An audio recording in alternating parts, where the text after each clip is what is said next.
Hello mga kabambu!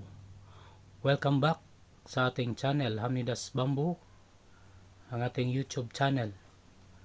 At sa ngayon, ang ituturo ko na naman sa inyo ay itong technique ng iron bamboo propagation. Iron bamboo, itong tinatawag nating Guadua angustifolia Kun. Na-discover ko ito actually noong mga 4 years ago. No? Ito yung masabi kong talagang product, no, ng aking mga experiments, at ito yung para sa akin yung pinakamabilis talaga.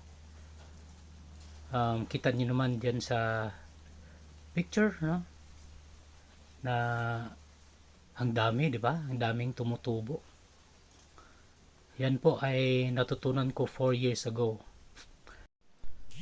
Habang nag-o-observe kasi ako sa mga propagules na meron ako, lalo na kapag um, abot na ng mga 4 months, 5 months, or even more,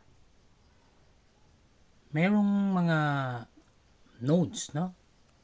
Merong mga sanga na mag-develop ng roots. Kaya sinubukan kong ibaon sa lupa yung part, no? Yung part lang na merong roots. Nilagay ko sa tabi yung isang pot na walang tanim, walang laman, at saka ibinaon ko sa lupa yung part na may roots. After ilang months, no, maraming tumubo, no, maraming shoots na lumabas. Kaya inisip ko, ano kaya kung yung isang propagule na nakaseparate, ibaon ko naman sa lupa lahat, no? Except yung dahon, yung roots niya, kasama na yung mga nodes, no, na may mga sanga, kahit na walang roots, no. Inisip ko baka mag-develop ito ng roots.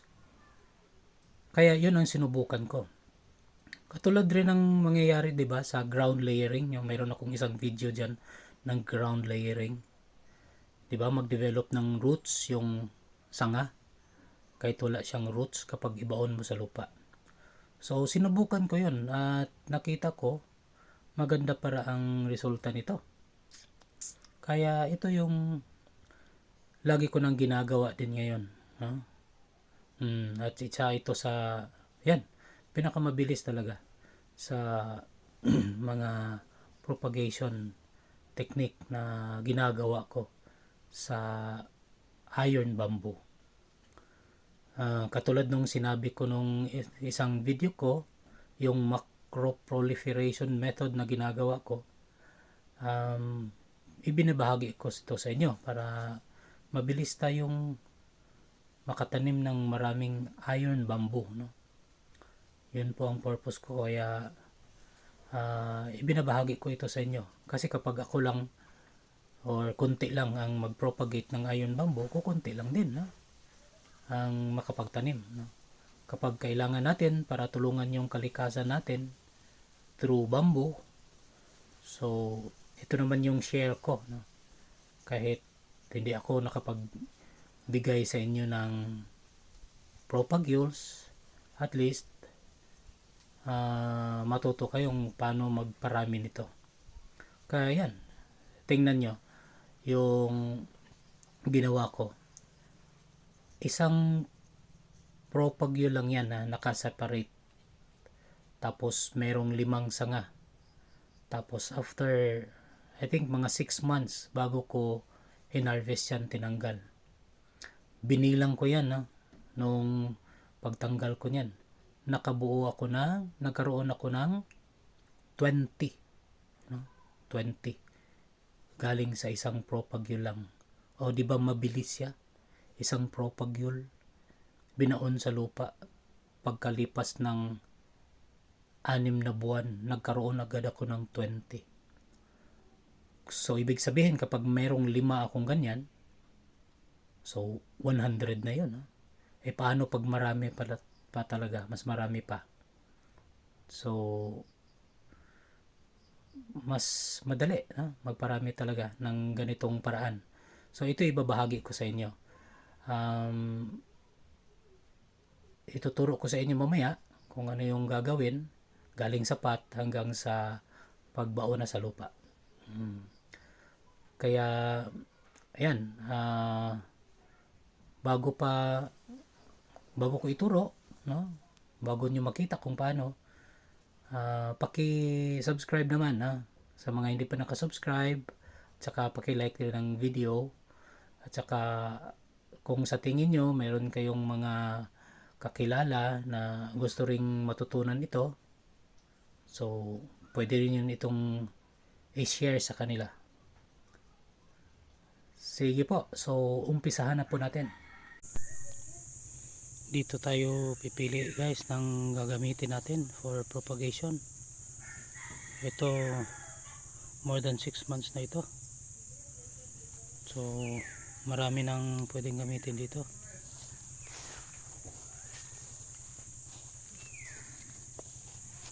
Ito,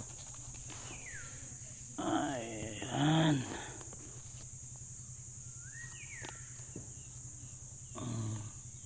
ito pwede na to. Ito kasi marami ng sanga. Ito may 3 sanga, 1, 2, 3. Agasin natin ito. Ito pwede na rin ito. May 1, 2, 3. Ito 1, 2, 3, at ito may pang-4 na sanga. Okay na ito.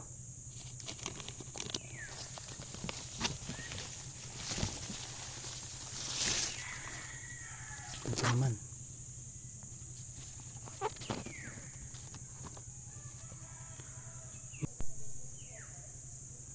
so ito na sila. Merong 1, 2, 3, 4 at 5. 5 pots muna yung gagamitin natin. Yan.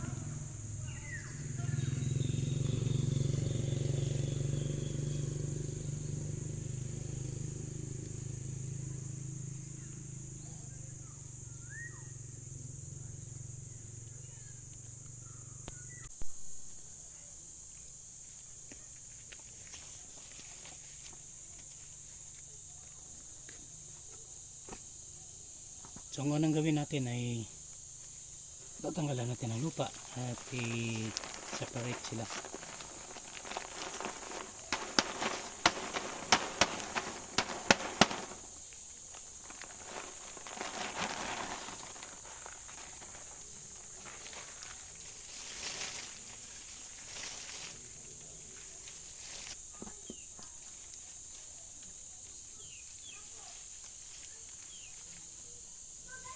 Hanapin po natin yung rhizomes niya at saka putulin sa tinatawag nilang neck, rhizome neck.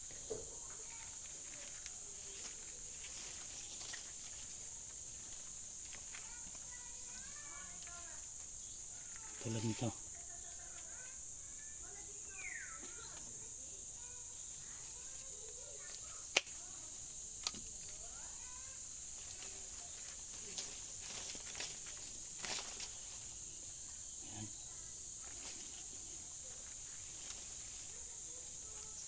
Isa-isahin natin ito sila.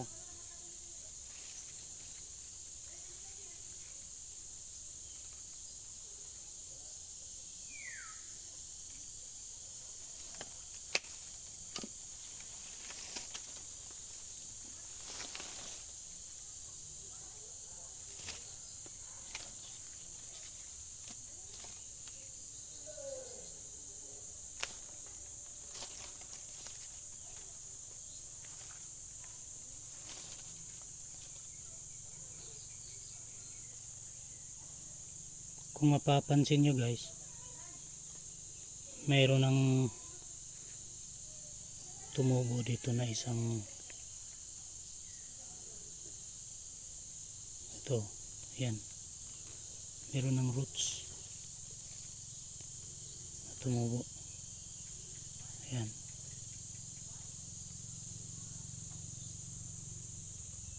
So kapag ibaon natin ito sa lupa,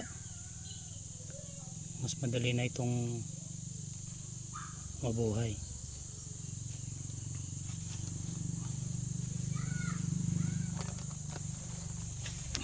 Ito na isa.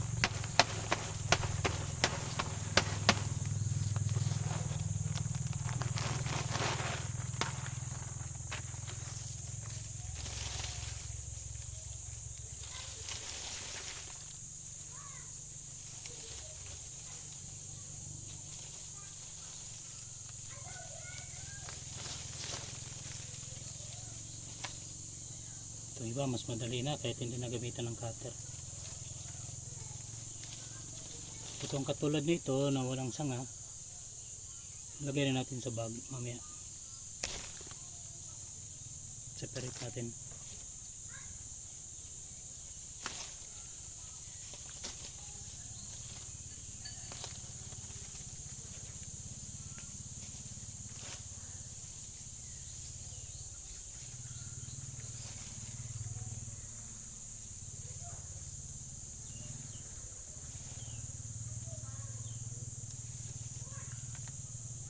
Itong ganito guys, masyadong malaki. Kaya hindi ko recommend na ibaon natin ito sa lupa. Sama na lang natin ito, ilagay natin sa bag para pag lipas ng mga ilang buwan, pwede na ito itanim natin permanently.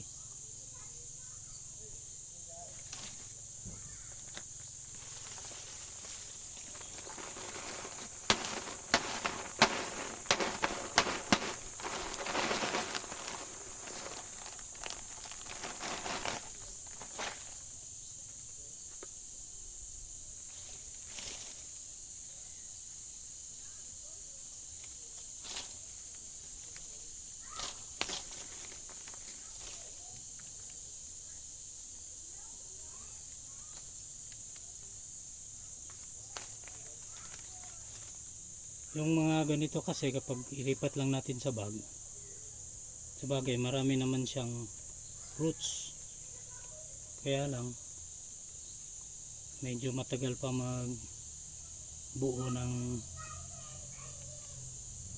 bagong shoots kasi ito dilaw na siya, oh, matanda na. So mas okay ito na ilibing na lang natin, no? Oh, meron na siyang roots dito. Oh, may nag-develop na roots.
Oh, may bago na siyang shoot, oh.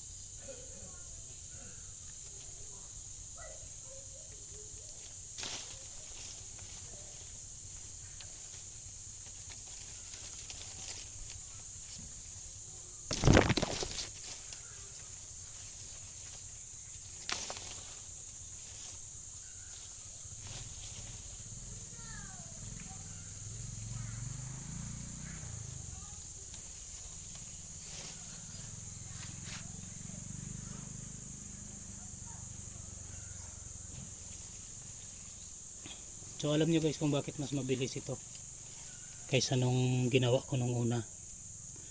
Isipin nyo na lang, kapag simpleng i-separate lang natin ito sila at ilagay natin sa bag, di ba sabi ko after 5 months mag-develop ito ng mga at least 4 or 5 na bagong shoots. Saka separate naman natin. Tulad nung nakita nyo sa picture ko, kapag ito ibaon natin ito sa lupa, ito namang sanga niya, ito kapag ibaon natin sa lupa, magde-develop din ito ng bagong shoots. Pati na rin ito, tsaka ito.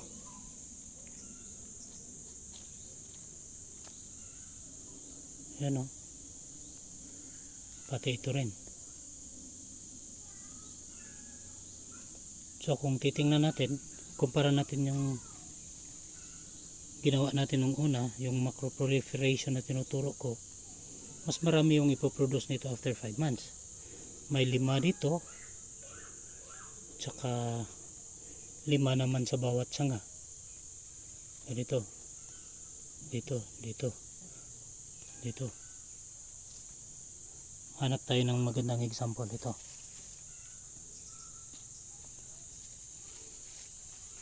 Ito na lang. So kapag ito mag-develop ng bagong shoots na 5, ito naman magpo-produce din ng bagong 5, at saka ito din bagong 5, at saka ito din bagong 5. So 1, 2, 3, 4 times 5. So after 5 months or maybe 6 months, itong isang puno lang magkakaroon tayo ng 20, no? Katulad nung pinakita ko sa inyo nung una, yung picture, yung video, yung result ng ginawa ko. So talagang mas mabilis siya.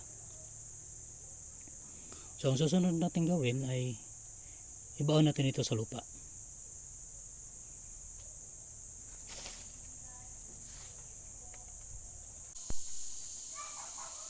So ito na sila. Yan.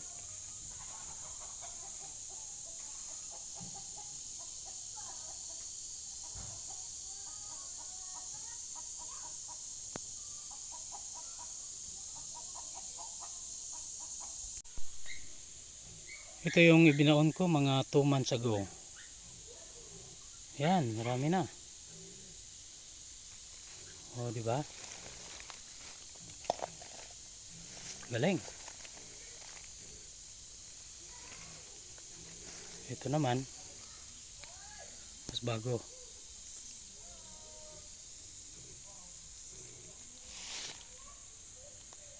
Yan. Ito naman less than a month. Yan, diba? Dami. Parang mga seeds na binaon sa lupa. Tingnan nyo. Yan dami nila, diba? Okay. Dito naman natin idudugtong yung babaon natin ngayon. Ito yung nakanda na lupa.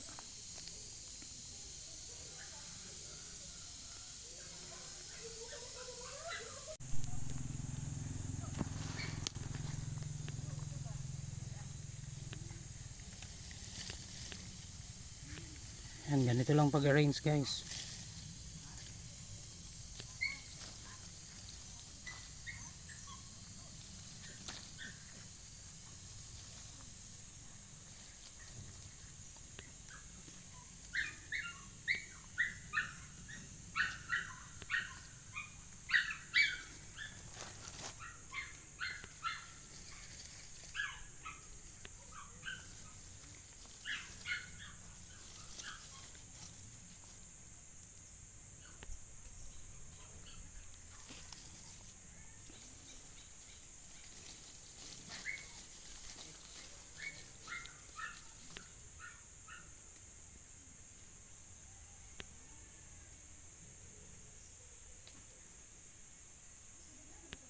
Yan, tapos tabunan natin ang lupa.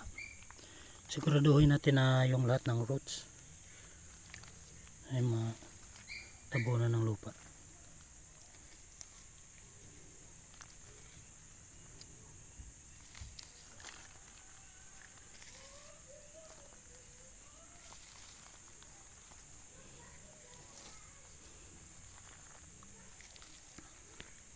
Tsaka yung lahat naman ng mga sanga. Yan, kasi may tutubo dyan eh.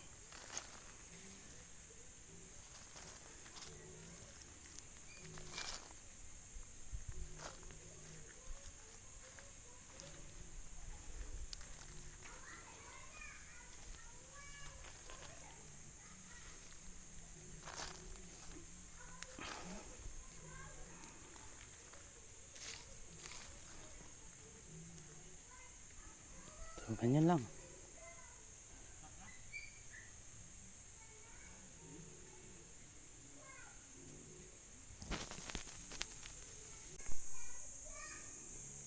So ayan, naibaon ko na sila lahat.